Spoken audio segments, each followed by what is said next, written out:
Welcome to the Jaipur dialogues clips. आपने जिस तरह से हमारी मेन चैनल को सपोर्ट किया है, मैं यही आशा करता हूं कि उसी तरह से आप इस जयपुर डायलॉग्स क्लिप्स चैनल को भी सपोर्ट करेंगे तो सबसे पहले आपसे अनुरोध है कि इसको सब्सक्राइब कर लें। सब्सक्राइब करने के साथ साथ बेल आइकॉन ज़रूर दबा लें।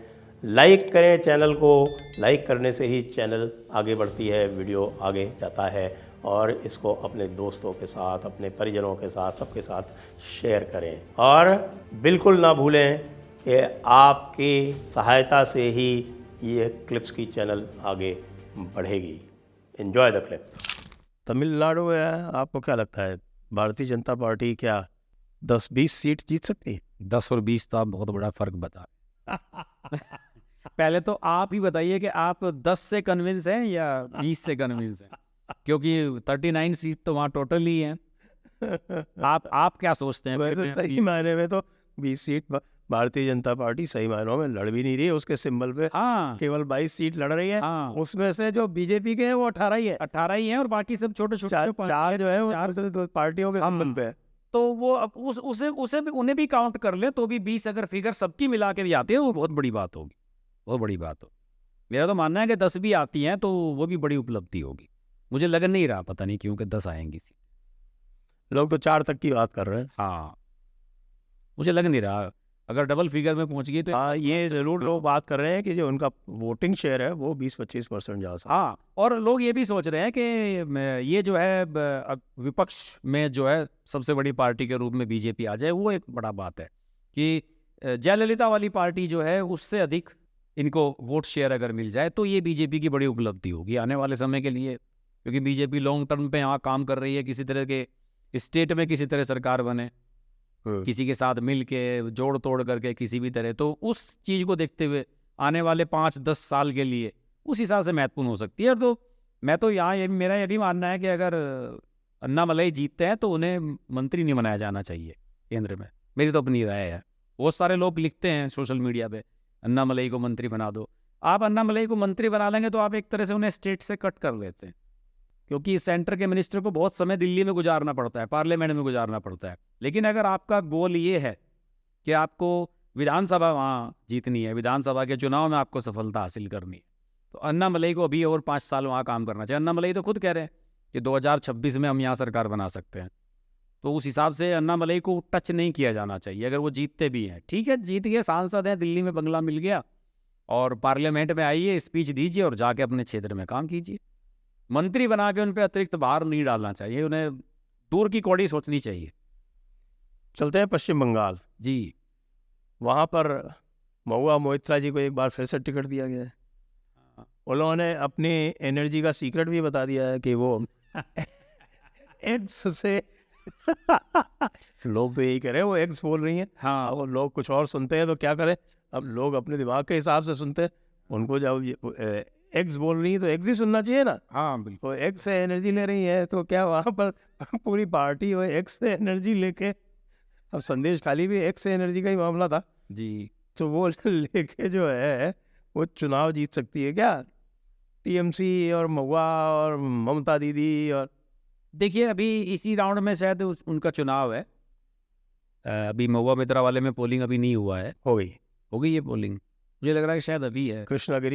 कृष्णानगर होगी कि? अच्छा, कृष्णानगर पिछले राउंड में हो गया। हाँ, अच्छी फाइट है वहाँ पे, लेकिन अभी ये कहा नहीं जा सकता। मुझे लगता नहीं महुआ मित्रा हार रही है, ऐसा नज़र नहीं आ रहा, क्योंकि वो जो सामने उनके कैंडिडेट हैं उन्हें लेकर भी वहाँ ज़्यादा कोई अच्छा रिस्पॉन्स नहीं आया। मैं लगातार वहाँ की कवरेज देखता रहा। अमृता रॉय क्या नाम है उनका, वहाँ की किसी रॉयल फैमिली से हैं जो, उन्हें लेकर भी ज़्यादा अच्छा फीडबैक नहीं है। उनकी फैमिली बैकग्राउंड को लेकर भी लोगों में वहाँ ज़्यादा कोई अच्छी ओपिनियन नहीं है। लोगों ने ज़्यादा उन्हें अच्छा रिस्पॉन्स नहीं दिया। महुआ मित्रा के सामने कोई स्मृति ईरानी टाइप अगर कोई चेहरा उतारा जाता वो अलग बात थी। वो काफ़ी बुजुर्ग हैं अमृता रॉय। मुझे लगता है कि वहाँ थोड़ा सा कैंडिडेट सिलेक्शन में बीजेपी ने गलती की। महुआ मित्रा को घेरने की कोशिश करनी चाहिए थी, और किसी बंगाली एक्ट्रेस, कोई रूपा गांगुली टाइप या कोई भी ऐसी जो अच्छी कैंडिडेट हो सकती थी वहाँ से, उनको उनके सामने लाना चाहिए था। कैंडिडेट सिलेक्शन वहाँ बीजेपी ने सही नहीं किया। कई सीटों पे बताया जाता है कि कैंडिडेट सिलेक्शन ठीक नहीं है बीजेपी का वेस्ट बंगाल में।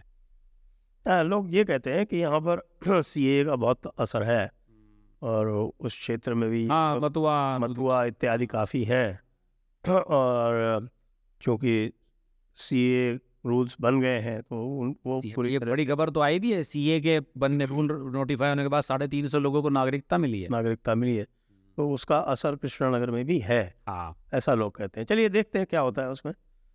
और बिहार में बड़ा इंटरेस्टिंग चल रहा है मामला, वहाँ क्या आपको लग रहा है, आपके हिसाब से क्या होगा बिहार? बिहार में इंटरेस्टिंग है, इसमें कोई शक नहीं है। देखिए, जो पिछली बार वाला रिकॉर्ड था 39 सीट वाला, मुझे लगता नहीं, पता नहीं क्यों 39 हो पाएगा। 39 तो रिपीट करना बहुत मुश्किल है, वो बिल्कुल सैचुरेशन के लेवल पे आप पहुंच गए। वो एक किशनगंज वाली सीट जो है ऐसी है, वो तो आप जीत ही नहीं सकते थे।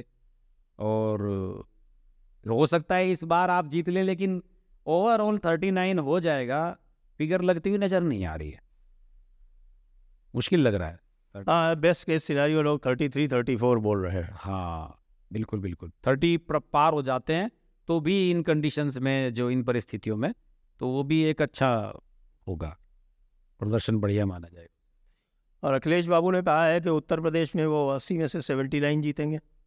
वो ऐसे ही कह देते हैं।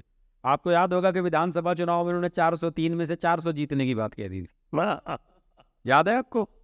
उनसे मीडिया वालों ने पूछा था कि बीजेपी वाले तो इतनी कह रहे हैं, तो उन्होंने कहा कि हम 400 जीत रहे हैं। तो वो ऐसे ही कह देते हैं, वो ये भूल जाते हैं कि आप जो पब्लिक में जो बात कहते हैं, कम से कम ऐसी बात कहनी चाहिए कि इंसान थोड़ा सा गंभीर आपकी बात को समझे, आप कुछ आंकड़ों पे बात करें। आप जब 80 सीट लड़ भी नहीं रहे हैं तो आप 80 सीट कैसे जीतेंगे, 79 कैसे जीतेंगे? 17 सीटें तो आपने कांग्रेस को दी हुई हैं, 63 पे तो आप खुद ही लड़ रहे हैं। 63 में से अभी तक के जो सिनेरियो है, जो पोलिंग हुआ है जहाँ जहाँ पर, उसमें तो लोग ये कहते हैं कि इनकी ये जो 5 हैं परिवार की, ये भी नहीं बच रही हैं। वो 80 जीतने की बात कहाँ से कर रहे हैं? अभी आप याद कीजिए कि लास्ट जो एक ओपिनियन पोल आया था चुनाव की तारीखें डिक्लेयर होने के बाद आया था, एक शायद इंडिया टीवी का आया था या टाइम्स नाउ का आया था, उसने 78 बीजेपी को दे दी थी इसमें।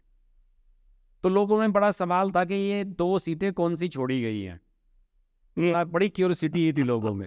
तो किसी ने कहा कि साहब ये रायबरेली है एक तो सीट इसमें, क्योंकि उस समय तक सोनिया गांधी राज्यसभा में नहीं गई थी, ये तय नहीं था कि वो लड़ेगी या नहीं।